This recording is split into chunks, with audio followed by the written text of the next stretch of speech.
चलिए let us have a look at the next question. ये question ICSE 2019 में पूछा गया था। The sum of the first 3 terms of an AP is 42 and the product of the first term and the third term is 52। Find the first term and the common difference. अच्छा question है क्योंकि ये तीनों terms जो है यहाँ पे first 3 terms, फिर first term and third term, ये तीनों टर्म्स ही हमें पता नहीं है। तो पहले तो हमें एज्यूम करना पड़ेगा कि मान लेते हैं कि टर्म्स को ये बोलते हैं। अब आपको पता होना चाहिए कि अगर 3 टर्म्स है एपी का तो आपको इनको थोड़ा सा अच्छे से एज्यूम करना चाहिए। अगर आप ऐसे ही रैंडमली एज्यूम कर लेंगे कि मान लेते हैं कि फर्स्ट टर्म को ए बोलेंगे, सेकेंड टर्म को बी बोलेंगे, थर्ड टर्म को सी, या फिर आपको पता है कि एपी में हमेशा कॉमन डिफरेंस होना चाहिए, तो फर्स्ट टर्म को ए बोल लेते हैं, सेकेंड टर्म को ए प्लस डी, थर्ड टर्म को ए प्लस 2d। तो अगर आप ऐसे भी एज्यूम करेंगे फिर भी अपना कैलकुलेशन जो है लेंदी हो जाएगा। क्यों? क्योंकि तीनों का सम निकालो, तो अगर तीनों का सम करेंगे तो a plus A 3a plus 3d। अब प्रोडक्ट करेंगे तो आपको पता है ये इनका प्रोडक्ट लेने में काफ़ी डेंजरस सा सिचुएशन हो जाएगा। तो अगर मुझे 3 टर्म्स गिवन है, 3 टर्म्स अगर मुझे गिवन है तो मुझे टर्म्स को ऐसे मानना चाहिए। लेट द 3 टर्म्स बी, अच्छे से देख लीजिए इसको, a minus d comma a and a plus d. This are the 3 terms, a minus d, a and a plus d. ऐसा क्यों? देख लीजिए ये भी वर्क करेगा। इससे इसको माइनस कर लीजिए तो कितना आएगा मेरा d, इससे भी इसको माइनस कर लीजिए तो फिर मेरा कॉमन डिफरेंस d आ रहा है। इन दोनों टर्म्स का common difference is also d, इन दोनों टर्म्स का common difference is also d। पर ऐसे अगर हम टर्म्स को मान ले तो काफ़ी इजीली कैलकुलेशन हो जाएगा। अब मुझे बोला है कि the sum of the first 3 terms is 42। So according to question a minus d plus a plus d, तीनों टर्म्स का जो सम, तीनों टर्म्स का sum is given to me as 42। अब यहाँ पे देख लीजिए d and d are getting cancelled out, इसीलिए ऐसे मानना चाहिए। तो डायरेक्टली मेरे पास आ रहा है 3a is equal to 42 and a is equal to 42/3, that gives me 14। so this is the first term। so अगर मेरे पास फर्स्ट टर्म है, so मेरा जो 3 टर्म्स हमने एज्यूम किया है वो ऐसे आ रहा है 14 minus D, 14 and 14 plus D. क्योंकि मेरे पास अभी फर्स्ट टर्म आ चुका है तो मैंने बस a का वैल्यू यहाँ पे सब्सटीट्यूट कर दिया है। अब मुझे बोला था the product of the first term and the third term. This is the first term, this is the first term and this is the third term। इन दोनों का जो प्रोडक्ट है that is given to me as 52। so according to question 14 minus d into 14 plus d is given to me as 52। 14 minus d and 14 plus d is given to me as 52। तो यहाँ से अगर हम solve कर ले, so a minus b into a plus b is coming out to be a square minus b square is equal to 52। now what is 14 square? हम 14 square को निकाल लेते, कितना आता है 14 square मेरा? 14 into 14 16 56 4 and 1, that is 196। 14 square is 196 minus d square is equal to 52। so what is 196 minus 52? that is 144। so the value of d square is coming out to be 144 and then what is the value of d? d is coming out to be root over 144, that gives me plus minus 12। so either my common difference is plus 12 or my common difference is minus 12। so मेरे पास मेरा first term and common difference हमने दोनों निकाल लिया। ये वाला जो approach मैंने यूज़ किया यहाँ पे, इससे आपका क्वेश्चन काफ़ी इजी होता है। या फिर अगर आप अपने फर्स्ट टर्म्स को a plus D, a plus 2d मानेंगे तो थोड़ा सा कैलकुलेशन लेंदी हो जाएगा। तो मेरा जो फर्स्ट टर्म आ रहा है that is 14 and common difference is coming out to be plus minus 12। आप इस क्वेश्चन को नोट कर लीजिए एंड अच्छे से समझ लीजिए। चलिए इस क्वेश्चन को देख लेते हैं। 1 सेकेंड। या so in an AP the 4th term and 6th term are 8 and 14 respectively। मतलब 4th term is 8 and 6th term is 14। find the first term, common difference and sum of the first 20 terms। देखिए ये वाला question exactly matches with question of 2018 ICSC. 2018 में भी 4 marks का same question पूछा गया था, ठीक है ना। तो ये वाला जो वैरायटी है ये तो मतलब there is only one such variety, यहाँ पे सब कुछ पूछा जाता है। तो ऐसे ही क्वेश्चंस आईसीएससी में इजी आते हैं। तो क्या है, मैंने पहले भी सॉल्व किया है इसको।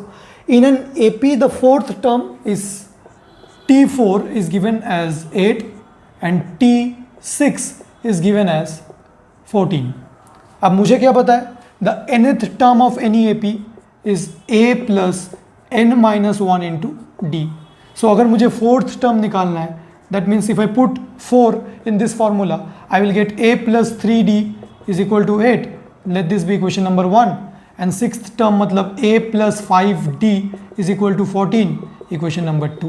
मैंने पहले भी कहा था अगर सिक्स टर्म निकाल रहे हो तो यहाँ पे 5 आएगा, अगर फोर्थ टर्म निकाल रहे हो तो यहाँ पे 3 आएगा, अगर nth टर्म निकाल रहे हो तो यहाँ पे n-1 आएगा, ठीक है ना। अब 2 में से 1 को माइनस कर दो क्योंकि a and a both are same. Subtracting 2 from 1, so 5D minus 3D will give me 2D. 14 minus 8, 14 minus 8 कितना होगा, 6. So D is coming out to be 3. The common difference is coming out to be 3. अब D को इस equation में put कर दो। Putting D is equal to 3 in equation 1, what will I get? A plus 3 into 3 gives me 8. So A plus 9 gives me 8. So A comes out to be minus 1. So the first term of the AP is minus 1. The common difference is 3. Now I have to find the sum of the first 20 terms. मुझे पता है the sum of the first n terms is given by the formula n by 2 into 2a plus n minus 1 into d. This is the sum of the first n terms. मुझे sum of the first 20 terms निकालना है. So in place of n I'll put 20. So S20 का value कितना आ रहा है, 20/2 into 2a मतलब 2 into -1, n-1 मतलब 20 - 1 is 19 and what is d is 3। तो अब अगर इसको सॉल्व किया जाए तो S20 is coming out to be, बाहर तो 10 है, 20/2 is 10 -2 what is 19 into 3, 19 into 3 is 27, 57 -2 plus 57, तो ये मेरा आ रहा है 10 इंटू 55, दैट मीन्स 550। तो अगर मुझसे पूछा जा रहा है कि फर्स्ट टर्म कितना है मेरा, first term is -1, common difference is 2 and sum of the first 20 terms, ये वाला फॉर्मूला हमने यूज़ किया यहाँ पे, and one more formula is this one. ये तो रफ था, ठीक है ना। सो अगर मुझे फर्स्ट 20 टर्म्स का सम निकालना है that comes out to be 550। So easy 4 marks. मैं आपसे कह रहा हूँ कि AP GP अगर आपने बस ढंग से ये वाला फार्मूला एंड ये वाला फार्मूला देख लिया एंड आपने बस इतना देख लिया कि टर्म्स कैसे एज्यूम करने, अगर 3 टर्म है तो A-D, A plus D, तो आपसे AP GP के हर एक क्वेश्चन बनने लगेंगे। इस क्वेश्चन को अच्छे से देख लीजिए एंड आप नोट डाउन कर लीजिए। So let us have a look on this question that was asked in ICSE 2019. The first and the last term of the GP are 3 and 96 respectively. आपको first and last term दोनों given है, आपको common ratio is also given, that is 2. Find the number of terms of GP. इस GP में कितने terms है ये बताना है and sum of the first n terms. तो ये क्वेश्चन में ना मैंने काफ़ी बार ऑब्जर्व किया है, ये जो नंबर ऑफ टर्म्स है ये बच्चों को समझ नहीं आता कि कैसे निकालना है। तो पहले तो जो इन्फॉर्मेशन आपको गिवन है वो आप लिख लीजिए कि आपको फर्स्ट टर्म गिवन है कितना 3, कॉमन रेशियो कितना गिवन है 2 एंड जो लास्ट टर्म गिवन है L दैट इज़ 96। तो आपका जो GP है ना कुछ इस तरह होगा, GP में मेरा फर्स्ट टर्म होगा 3 है ना, सेकेंड टर्म कितना होगा AR मतलब 3 इंटू 2 6, मतलब मेरा GP का टर्म्स कैसे होता है, first term is the 3, second term is AR, third term is AR square. अगर किसी भी रैंडम GP को मैं मान लूँ सो AR स्क्वायर AR क्यूब ऐसे ही कुछ है ना।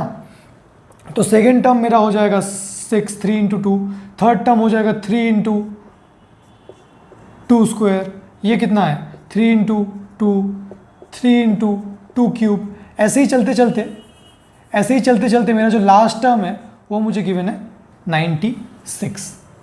तो मुझे number of terms of the GP कैसे निकालूं? देखिए मुझे पता है कि any general term of the GP, कोई भी जनरल टर्म का फॉर्मूला है जीपी में, अगर कोई भी एन टर्म निकालूं मैं जीपी का, उसका फॉर्मूला है a into r to the power n-1। This is any general term of the GP. अगर मैं इस जनरल टर्म के फॉर्मूला को अच्छे से समझ लीजिए, इस जनरल टर्म के फॉर्मूला को अगर मैं लास्ट टर्म के लिए यूज करूं, मतलब in place of t n, this is any general term, ये फर्स्ट टर्म भी हो सकता है, सेकेंड टर्म, अगर मैं इसको लास्ट टर्म के लिए यूज करूं तो मेरे पास n का वैल्यू आ जाएगा। So using this formula for general term for the last term, in place of t n let me put 96। a का वैल्यू तो मुझे क्वेश्चन में गिवन है 3। What is the value of common ratio 2 to the power n-1। तो देखिए इस फॉर्मूले में बस n मुझे निकालना है, तो 3 को लेफ्ट साइड में शिफ्ट कर दीजिए। मैंने क्या किया, मैंने जनरल टर्म ऑफ AP का जो फॉर्मूला है Tn is a to the power a into r to the power n-1, I am using this formula for the last term. In place of Tn I have substituted 96. Now if I bring 3 this side, so 96 by 3 is equal to 2 to the power n-1. So इसको cancel out कर लो, 32। तो मेरे पास है 32 is equal to 2 to the power n-1। अब अगर मुझे ये power n-1 का वैल्यू निकालना है तो इसका जो बेस है इसको भी मुझे 2 की पावर्स में लाना पड़ेगा, तभी बेस सेम हो जाएगा, एंड पावर्स को मैं by the rules of exponent compare कर लूँगा। So 32 can be written as 2 to the power 5। अगर आपको नहीं समझ आ रहा है कि मैंने कैसे लिखा तो बस 32 के प्राइम फैक्टर्स कर लीजिए, 16, 8, 4, 2। तो देखिए यहाँ पे 1, 2, 3, 4, 5। So 32 can be written as 2 to the power 5 and this is 2 to the power n-1. So base 2 and 2 are same, so n-1 will be equal to 5. Therefore क्योंकि बेस सेम है तो powers equal हो जाएंगे, n-1 is equal to 5 and n का value है 6। यही मुझे निकालना था। मतलब अब मेरे पास जो AP है, सॉरी मेरे पास जो GP है, GP में कितने टर्म्स है, 6 टर्म्स है GP है, ठीक है ना। This GP is of 6 terms. मैंने कैसे निकाला, मैंने जनरल टर्म का जो फॉर्मूला है उसको मैंने लास्ट टर्म के लिए यूज किया, क्योंकि मेरे पास फर्स्ट टर्म था, लास्ट टर्म था एंड कॉमन रेशियो गिवन था, ठीक है ना। So I have the number of terms of the GP. If I want to calculate the sum of the first n terms, n का मतलब कितना, sum of the first 6 terms. So मुझे पता है कि sum of the terms of the GP, sum of n terms of the GP is given by the formula a into r to the power n-1 by r-1. So using this for S6, sum of first 6 terms, n की जगह मैं 6 put करूंगा। What is the value of a? a is 3. What is the value of r?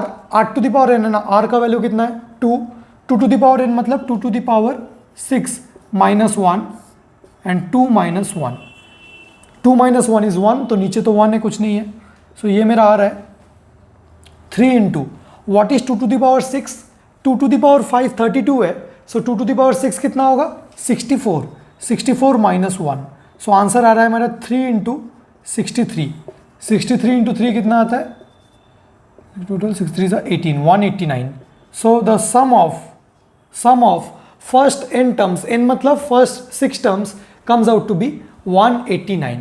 तो मैंने यहाँ पे क्या क्या फॉर्मूला यूज किया है, any general term of the GP is given bye a into r to the power n-1 and the sum of the first n terms of the GP is given by a into r to the power n-1 by r-1। शायद आपको ये formula ऐसे भी teachers ने याद रखने को बोला होगा, a into 1 minus r की power n 1 minus r। So this formula and this formula is same, बस यहाँ पे जो है कि r का वैल्यू अगर 1 से छोटा है तो इसको यूज़ करना है, अगर r से ग्रेटर है तो इसको। ऑल्दो आप किसी एक को यूज़ कर सकते हो, वो जो नेगेटिव साइन आएगा ऊपर से नेगेटिव साइन कैंसिल होकर ये वाला फॉर्मूला आ जाएगा, ठीक है ना। सो जो सम ऑफ फर्स्ट 6 टर्म्स आ रहा है that is 189। It was a good question, 3 marks के लिए पूछा गया था ICSE 2019 में। तो आप इस क्वेश्चन को नोट कर लीजिए एंड इसको अच्छे से समझ लीजिए। चलिए इस क्वेश्चन को देख लेते हैं। This question was asked in ICSE 2020 this year. If the 6th term of an AP is equal to 4 times the first term, मतलब T6 is equal to 4 times T1, देखिए मैं क्वेश्चन को, ये जो लाइन मुझे गिवन था, if the six term of an AP is equal to 4 times the first term, इतने बड़े लाइन को बस मैंने रिड्यूस कर लिया। तो आपको ये प्रोसेस ऑफ ऑप्टिमाइजेशन सीखना है कि क्वेश्चन को आपको कैसे फॉर्मुलेट करना है। वो वहाँ पे कुछ गिवन था, मैं इसको बस ऐसे 6 टर्म इज इक्वल टू, मैं कंफर्टेबल रहता हूँ ऐसे कि 8 टर्म को T8, 9th टर्म को T9 ऐसे बोलते हुए। तो आप भी कुछ कुछ ऐसे सिंबल्स में कंफर्टेबल हो जाइए। 6 term is equal to 4 times the first term, फिर मैं इसको फॉर्मुलेट करूंगा। पहले मैं रिड्यूस कर ले रहा हूँ अपने क्वेश्चन को। And sum of the first 6 terms is 75। Find the first term and the common difference. And मुझे क्या बोला गया है कि sum of the first 6 terms, मतलब मुझे पता है कि sum of the first n terms is given by n/2 into 2a plus n-1 into d। ये तो मुझे पता था, पर मुझे बोला गया sum of the first 6 terms is 75। मतलब S6 अगर मैं पुट करूँ तो ये कितना आ जाएगा, 6/2 is 3, 2a plus 6-1 is 5d, and इसका जो वैल्यू मुझे गिवन है that is 75। Sum of the first 6 terms is 75। मतलब if I put n is equal to 6, if I put n is equal to 6, then मुझे यहाँ पे 75 put करना है। If I put n is equal to 6, then sum of the first 6 terms, sum of the first 6 terms is 75 terms is 75, then I am putting this. So 3 को मैं अगर इधर shift कर लूँ तो मेरा कितना आ रहा है, 3 2 ज़ा 6 and 3 5 ज़ा 15, 25 is equal to 2a plus 5d। यहाँ पे मैंने एक इक्वेशन ऑलरेडी फाइंड आउट कर लिया, मैं इसको इक्वेशन नंबर 1 बोल रहा हूँ in terms of a and d। अब यहाँ से और एक इक्वेशन आ जाएगा शायद। तो 6 term is equal to 4 times the first term. मुझे क्या पता है, the nth term of an AP is equal to a plus n-1 into d। तो अगर मुझे फर्स्ट टर्म निकालना है T1, ये आ जाएगा a plus 1-1 into d, that means a, first term is a। Sixth term अगर निकालना है तो it will come out to be a plus 5d। So according to question मुझे बोला गया है 6 term is equal to 4 times the first term, that means 6 term is a plus 5d, a plus 5d is equal to 4 times of a। तो अगर मैं a को right side में shift कर दूँ, so 5d comes out to be 3a। So I have 2 equations and 2 variables. इसको मिटा रहा हूँ। तो मेरे पास क्या है, 2 इक्वेशंस एंड 2 वेरिएबल्स है। तो यहाँ से अगर मैं a का वैल्यू निकाल के यहाँ पे सब्सटीट्यूट कर सकता हूँ तो मेरा आंसर आ जाना चाहिए। या फिर देखिए डायरेक्टली मेरे पास क्या है, 5d का value is given to me as 3a, यहाँ पे भी 5d है। तो मैं क्या कर रहा हूँ, putting directly 5d is equal to 3a in equation 1। इसको मैंने इक्वेशन 1 बोला है। So 25 is equal to 2a plus, in place of 5d can I put 3a। So 25 is equal to 5a। So a is equal to 25/5, that gives me 5। So a का value मेरे पास कितना आ रहा है, 5। अब मैं इसी को अगर इस इक्वेशन में पुट कर दूँ, putting a is equal to 5 in equation number 2, so can I get the value of d? Yes, so मेरे पास आ रहा है 5d is equal to 3 into 5, 5 and 5 are getting cancelled, so d is coming out to be 3। तो मुझसे क्या पूछा गया था question में, आपको बोला गया था फर्स्ट टर्म निकालने, फर्स्ट टर्म का वैल्यू कितना है 5, एंड मुझे बोला गया था कॉमन डिफरेंस निकाल ले, दैट इज़ 3। तो काफ़ी ईजी क्वेश्चन है, पर काफ़ी बार मैंने देखा है कि स्टूडेंट्स घबरा जाते हैं, ऐसे ही कोई कंडीशन दिया रहता है तो घबरा जाते हैं। आप इसको पहले कंडीशन को सिंपली लिख लो, फिर T6 का वैल्यू निकालो।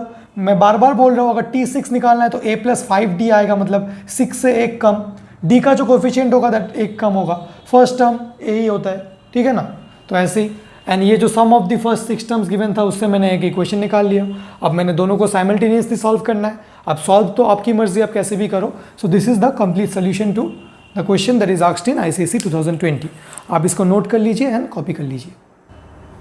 चलिए इस क्वेश्चन को देख लेते हैं। This is again a question that was asked in ICSE 2020 for 4 marks, and काफ़ी अच्छे वैरायटी का क्वेश्चन है, मतलब यही तीनों चीज़ें आपसे इसमें पूछा जा सकता है। अब ICSE बस first term, common ratio and कभी कभी नंबर ऑफ टर्म्स भी पूछ लेता है। सो GP सीरीज से बस यही तीनों चीज़ें पूछे जा सकते हैं, ठीक है ना। अब मुझे बोला गया है कि if the fourth term, 6th term and the last term of the GP are 10, 40 and 640, मतलब फोर्थ टर्म कितना गिवन है मुझे 10, 6th टर्म कितना गिवन है 40, एंड लास्ट टर्म को मैं L से रिप्रेजेंट कर रहा हूँ that is 640. If the common ratio is positive, it's a very important line, common ratio is positive, मतलब r का जो वैल्यू है that is greater than 1. इसका सिग्निफिकेंस क्या है? अगर मेरा कॉमन रेशियो पॉजिटिव होता है तो जब मैं सम ऑफ द सीरीज निकालता हूँ, sum of the first n terms, then I have to use this formula r की power n minus 1 and r minus 1. देखिए दो फार्मूलेज होते हैं सम के, और एक आपको बोला गया होगा शायद 1 माइनस आर की पावर n, 1 माइनस आर. तो 1 माइनस आर की पावर n तब यूज़ करना है जब r is negative less than 1. And पहले अगर r की power n, r to the power n is in the front, then r to the power n minus 1 अगर ऐसे लिखा हुआ है तो r का वैल्यू पॉजिटिव होना चाहिए. बस एक स्लाइट डिफरेंस है. अगर इस फॉर्मूले को भी आप यहाँ पे यूज़ करोगे तो कोई डिफरेंस नहीं आने वाला है, बस दो नेगेटिव साइन आएंगे जो ऊपर नीचे से कैंसिल आउट हो जाएंगे. एनीवेज, तो अगर first term, okay, so what is the fourth term? मुझे पता है कि द nth टर्म और the general term of a GP series is given by a into r to the power n minus 1, a into r to the power n minus 1. तो अगर मुझे fourth term निकालना है तो कितना आ जाएगा? a into r to the power 3. अब put n is equal to 4, so you'll get this is equal to 10. Six term निकालना है तो a into r to the power 5 will give me 40. तो मेरे पास दो इक्वेशन है, यहाँ से मैं first term and common ratio तो यहाँ से इवेल्युएट कर सकता हूँ. तो अगर मैं इसको इक्वेशन नंबर 1 बोल रहा हूँ, इसको मैं इक्वेशन नंबर 2 बोल रहा हूँ, तो 2 को 1 से डिवाइड कर लो. अगर मैं इक्वेशन नंबर 2 को 1 से डिवाइड करूँगा तो आ जाएगा मेरे पास a r to the power 5, a r to the power 3 is 40 by 10. a and a is getting cancelled out, so r square is coming out to be 4, so r is coming out to be plus minus 2. So common ratio can either be plus 2 और minus 2. So इसको यहाँ पे put कर लो. r का value अगर मैं 2 put कर रहा हूँ in this equation number 1, so a into 2 cube is 8, gives me 10. So a is equal to 10 by 8, that gives me 5 by 4. So the first term is 5 by 4 and the first term is 5 by 4 and common ratio is plus minus 2. तो मैंने first term निकाल लिया, common ratio भी निकाल लिया. इन दोनों equation को use करके मैंने दोनों निकाल लिया. ये तो सिंपल था. अगर मुझे नंबर ऑफ टर्म्स निकालना है तब मुझे ये वाला जो फैक्ट बाकी है, लास्ट टर्म मुझे गिवन है, ये मुझे यूज़ करना पड़ेगा. कैसे? मुझे पता है कि any general term of a GP series is given by a into r to the power n minus 1. अगर मैं tn के जगह ये पुट कर लूँ लास्ट टर्म, मतलब अगर मैं मान ले रहा हूँ कि मेरा जो लास्ट टर्म है that is only the nth term, so can I put 640? हाँ. अगर मैं इसको यहाँ पे पुट कर लूँ एंड फर्स्ट टर्म का वैल्यू कितना गिवन है मुझे? 5 बाई 4, मतलब मैंने निकाला है. And what is the value of r? r comes out to be 2 की पावर n माइनस 1. अगर मैं इसको यहाँ पे यूज़ कर लूँ तो मेरे पास n का वैल्यू आ जाएगा. देखिए मैंने पिछले क्वेश्चन में भी बताया था कि अगर आपको नंबर ऑफ टर्म्स निकालने हैं तो आपको हमेशा लास्ट टर्म गिवन होना चाहिए. जैसे ही आपको लास्ट टर्म गिवन है और ये तो जनरल टर्म का फॉर्मूला है, तो इसी जनरल टर्म के फॉर्मूले को आप लास्ट टर्म के लिए यूज़ कर लो. मतलब as soon as I put tn is equal to 640, a का वैल्यू जो मैंने निकाला है वो हो जाएगा एंड कॉमन रेशियो का वैल्यू जो निकाला है वो हो जाएगा, तो n का वैल्यू आ जाएगा. अब 4 and 5 को यहाँ पे, सो मेरा आ रहा है 2 की power n minus 1 is equal to 640 into 4 by 5. अगर मैं 5 से कैंसिल आउट करूँ इसको, सो 5 1 ज़ा 5 2 ज़ा 10, 5 8 ज़ा 40. So this comes out to be 2 to the power n minus 1 is 128 into 4. What is 128? 128 is 2 to the power 7, I guess. See, 2 to the power 5 is 32, 2 to the power 6 is 64 and 2 to the power 7. So 2 to the power 7 into 2 to the power 2. मतलब 128 को मैं 2 to the power 7 लिख रहा हूँ and 4 को मैं 2 to the power 2 लिख रहा हूँ. तो मेरा आ रहा है मेरे पास 2 to the power n minus 1 is 2 to the power 9. So my base is same, 2 base is same, so मेरा powers equal हो जाएगा, n minus 1 is 9, so n comes out to be 10. ये जो number of terms, तो मेरा number of terms कितना आ रहा है? Number of terms is coming out to be 10. This is an important variety. Number of terms हमेशा strike नहीं करता है. Number of terms के लिए हमें क्या करना है? जो मेरा nth टर्म का फॉर्मूला है फॉर GP सीरीज, उसी nth टर्म में मेरे को बस लास्ट टर्म का वैल्यू पुट करना है.